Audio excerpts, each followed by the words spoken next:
In the headlines, Atiku unveils Ifeanyi Okowa as running mate.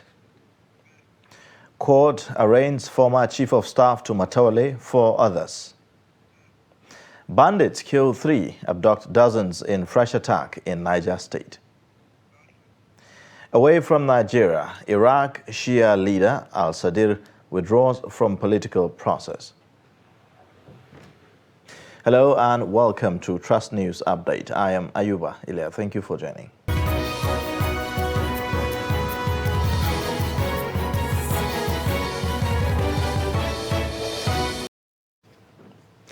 Beginning with political stories, presidential candidate of the People's Democratic Party, Atiku Abubakar, has picked Delta State Governor Ifeanyi Okowa as his running mate in the 2023 elections.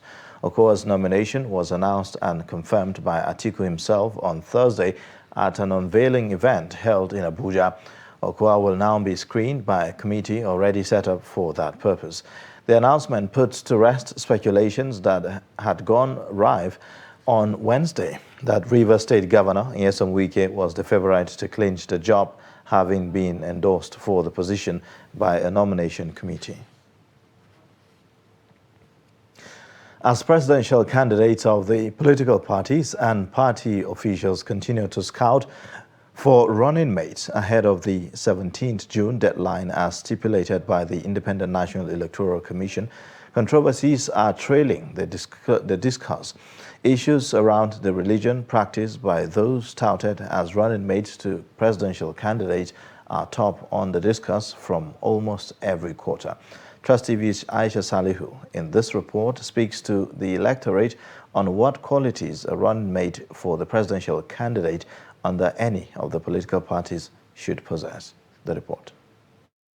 With the special conventions of the major political parties where presidential aspirants were elected over, attention has now shifted to selecting running mates for the flag bearers. This has ushered the parties into another round of political intrigues, calculations and permutations as each party is considering how to balance the religious and regional divides in a way that would help it win the general election in 2023.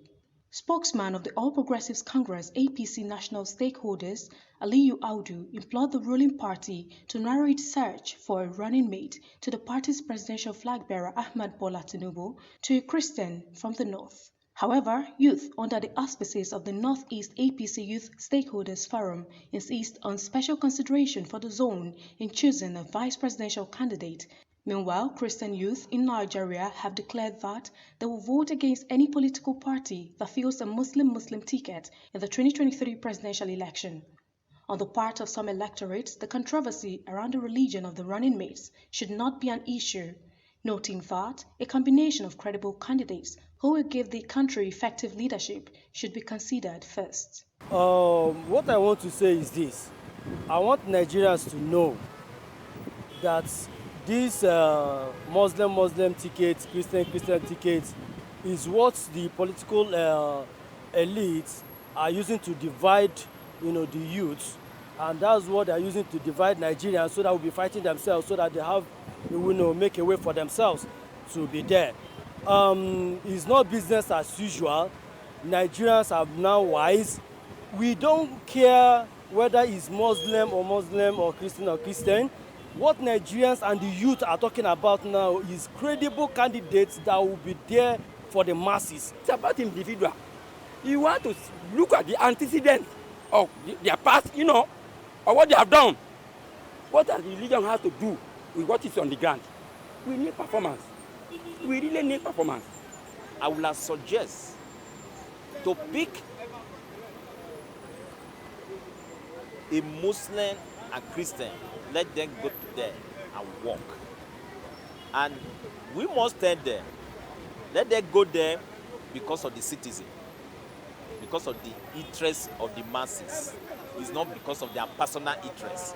This position does not go down well with others who believe that same religion for candidates and their running mates has a huge role to play in the outcome of the election.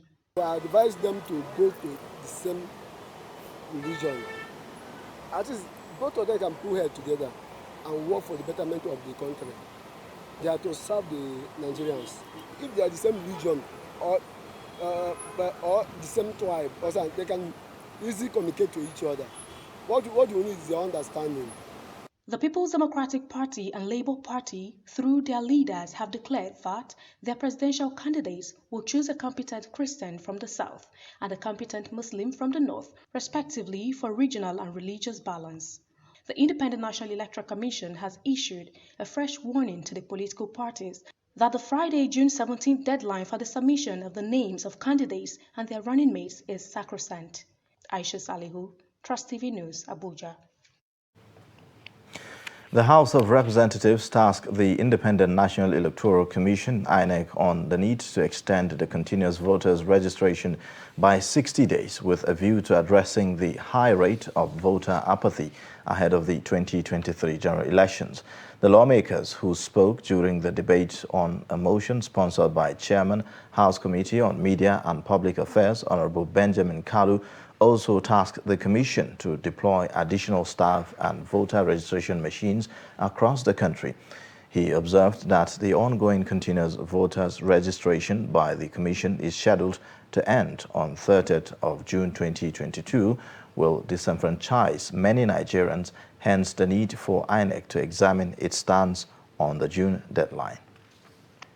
The House also notes that the decision to suspend the voters' registration is in line with the provisions of the Electoral Act 2022, which requires INEC to suspend voters' registration at least 60 days before an election. Mr. Speaker, honorable colleagues, the House is aware that in April 2022, INEC declared that about 42% of the voters' registration recorded since the commencement of continuous voters registration on 28 June 2021 were invalid, with about 20 million unclaimed permanent voters cards, PVC.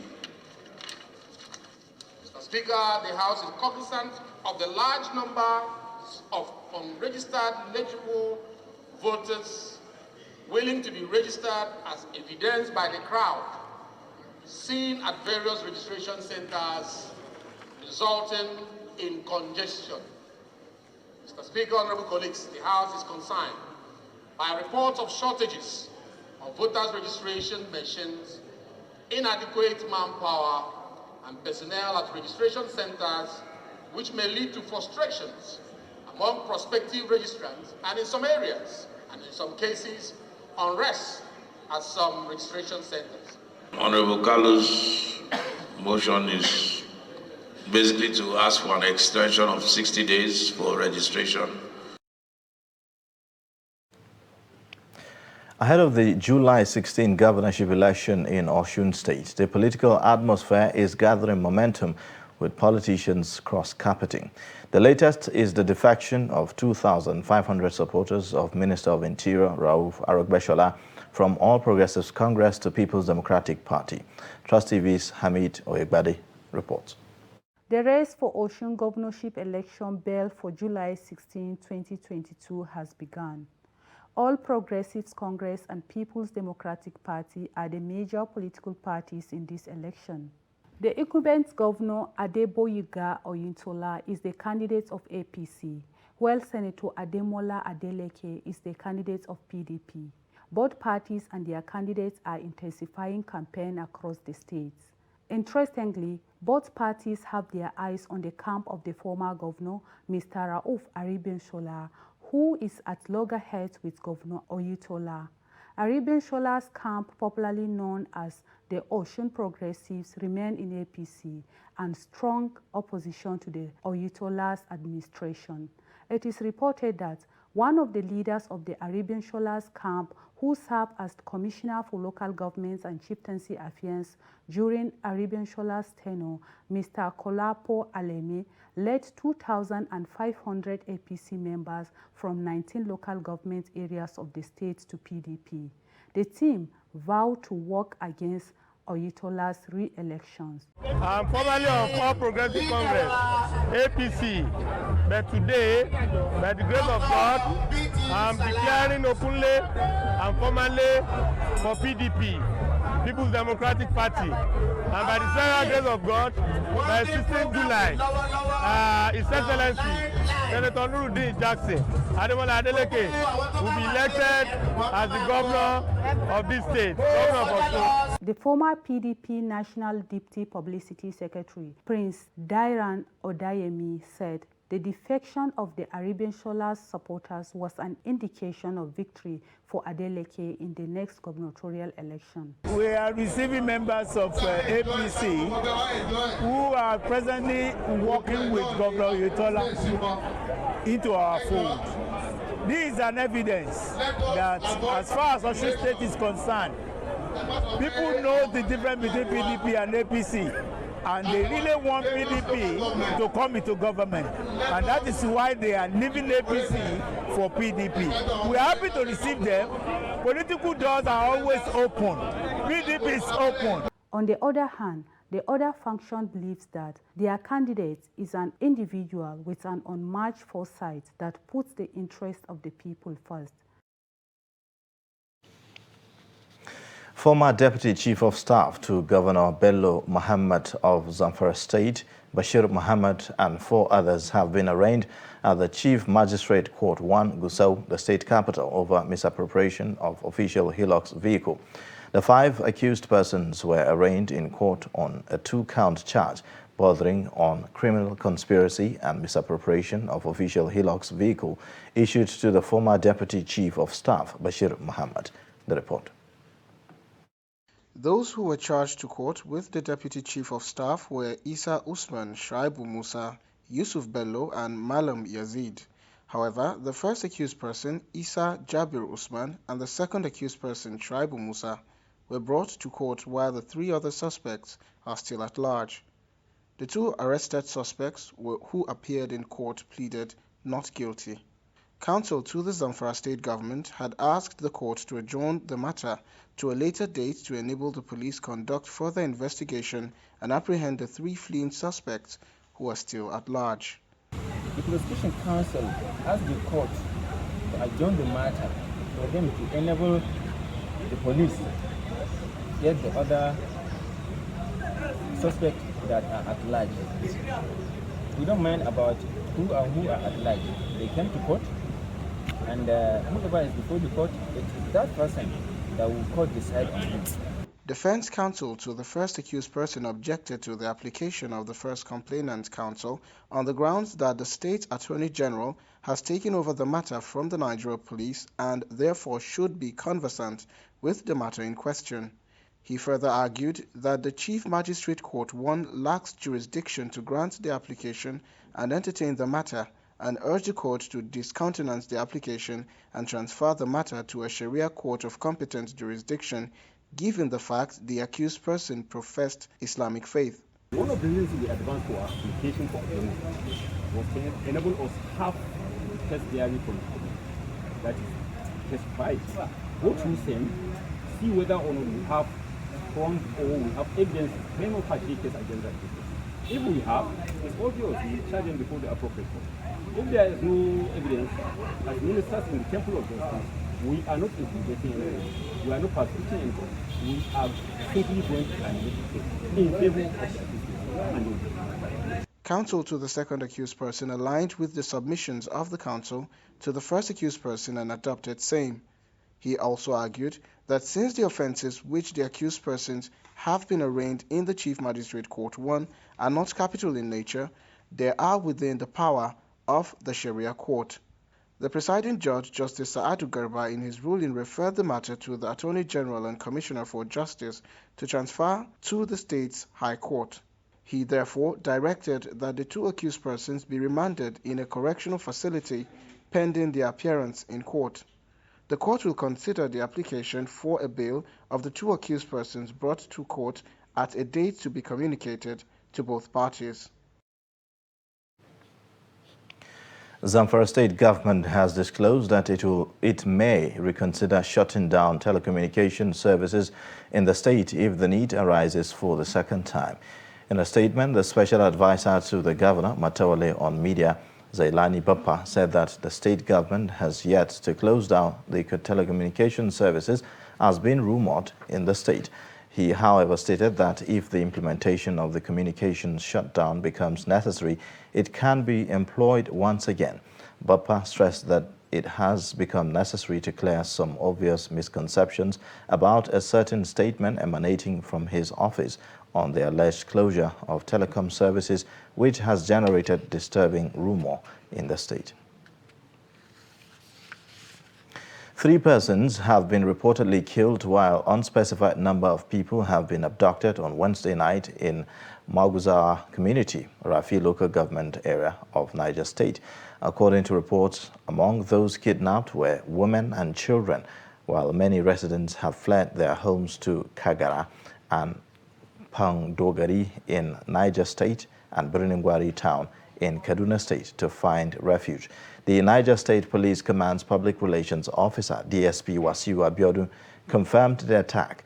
The attack on Maguzawa came less than 48 hours after bandits raided Gidugore community, also in Rafi local government area, on Tuesday night.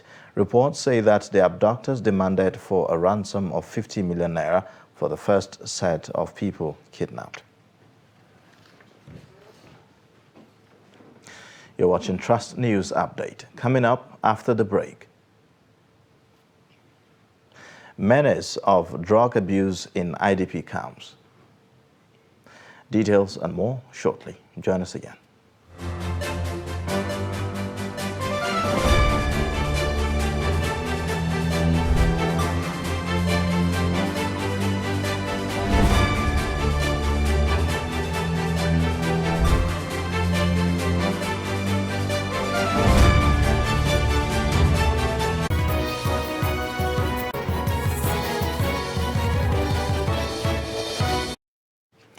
Welcome back, and here's a recap of our top stories again.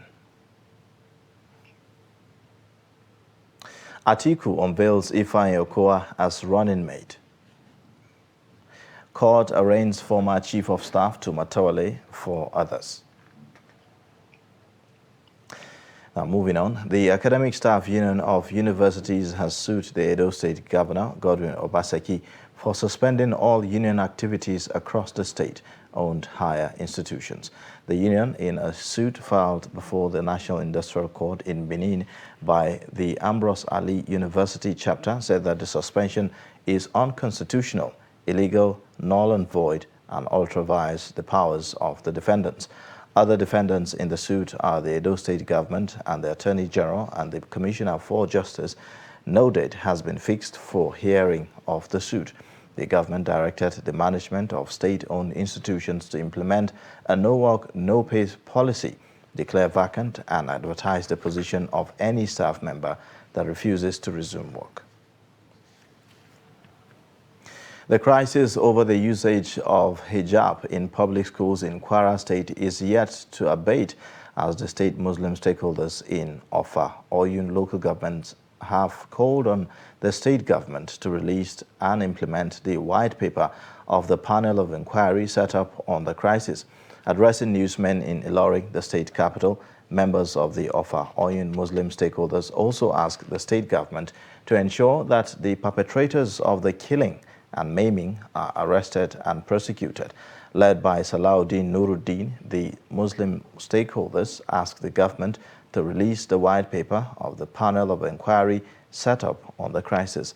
Changing the name of the school, according to them, will also bring lasting peace, since it was jointly built by Christians and Muslims in Ijabo community. That ugly incident that led to the killing of Habib Idris and others that sustained various degrees of gunshot injury on that February 3rd, 2022, no single arrest of the non-perpetrators of the ugly incidents have been made, not to talk of prosecution in the court of law.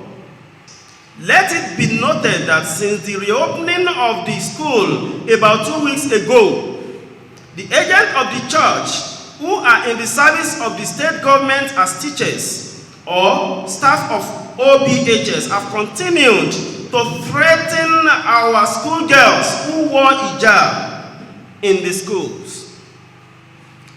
All their intimidations curses, discriminatory punishment, and mockeries are being monitored. Government and its agencies on education should warn and monitor the staff on the affected schools from intimidating our schoolgirls in hijab. Now, young boys and girls in camp made for displaced families fleeing war are in danger of being exposed to drugs at young age. Dozens of families who are trapped in Kuchingoro camp for 7 to 9 years with no home to return to and no money to afford houses in decent locations within Abuja are in desperate situation.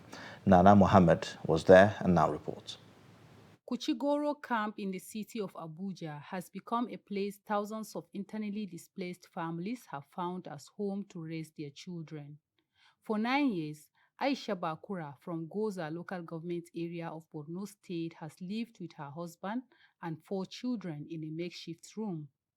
Aisha is concerned with the growing use of drugs among young people and other vices within the camp.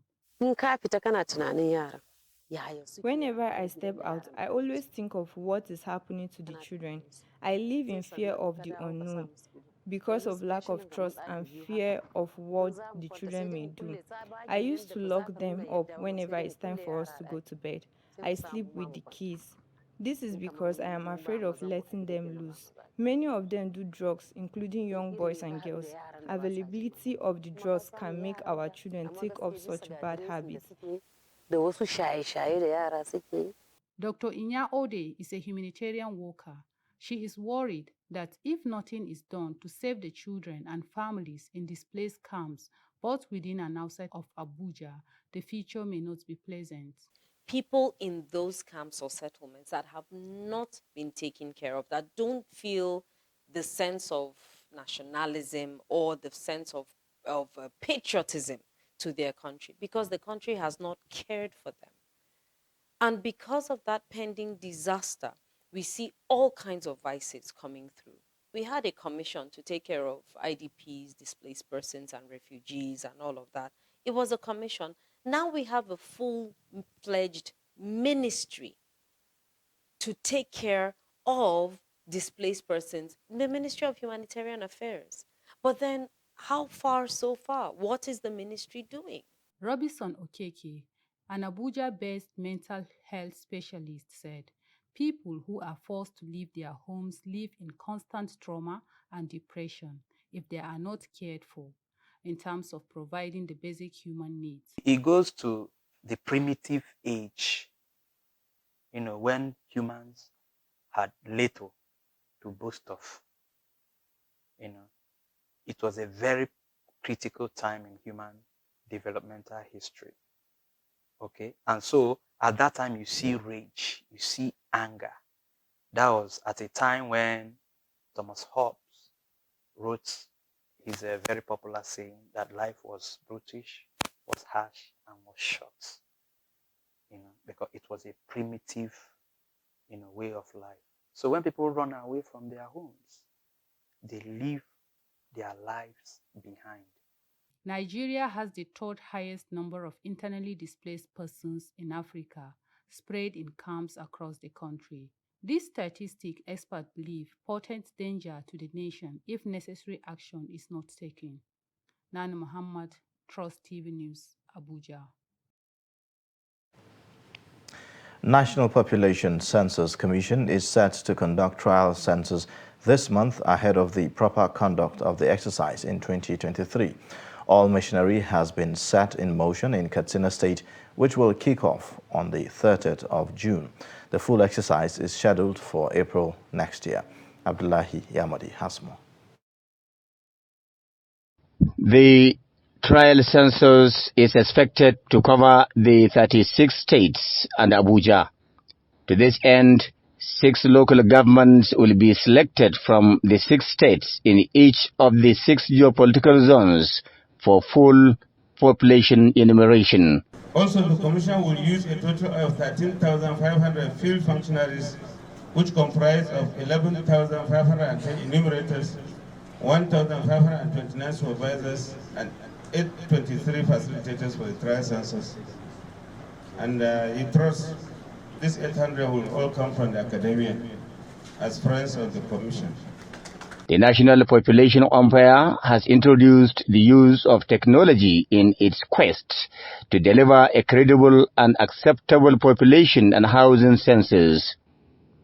7,464 enumeration areas have already been selected for the trial census. The exercise will test run their suitability and readiness for the actual census. In Katsina State, Daura local government was selected for the trial census. Yes, we had challenges with revenue initial the first day, but that has been solved. We have regular electricity and that's good. So this census is so good that it's happening at this time, and I can tell you that we are so committed. We are here because it's a national assignment. And just as you are there, National Commission, Federal Commissioner for Katsina State, we are also trying to contribute our quota to the development of Nigeria. To ensure credibility, members of the academia have been chosen as the principal trainers of ad hoc staff to partake in the exercise. The representative of the physically challenged, I know we have questionnaire that has touched on the physically challenged. So the important stakeholders are all brought into this workshop, particularly the academia. Sir, the Honorable Commissioner, I want to crave your indulgence to actually talk to the Commission to continue to use this professionals, the academia, in this process. Beyond that, the trial census will assess the quality and usefulness of the already created enumeration area maps and determine the required support from state and local governments. Abdullahi Ismayamadi, Trust Television News, Katsina. Away from Nigeria, Iraqi Shia leader Muqtada al-Sadr said that he has decided to withdraw from the political process to avoid involvement with corrupt politicians. The leader of the Sadrist movement in the Iraqi parliament during a closed meeting with members of his bloc said he insisted that he will not participate in the next elections if the corrupt participate. He also said that his decision to order his bloc to resign from parliament will not be retracted, in an announcement that came 3 days after he ordered 73 politicians from his party to quit the assembly. The unprecedented mass withdrawal of the al-Sadr bloc has dramatically altered the political landscape in Iraq, throwing government formation talks into further doubt. And that's a wrap on Trust News Update. Connect with us via all social media platforms and also subscribe to our YouTube channel to watch more. I am Ayuba Ile. Thank you for watching.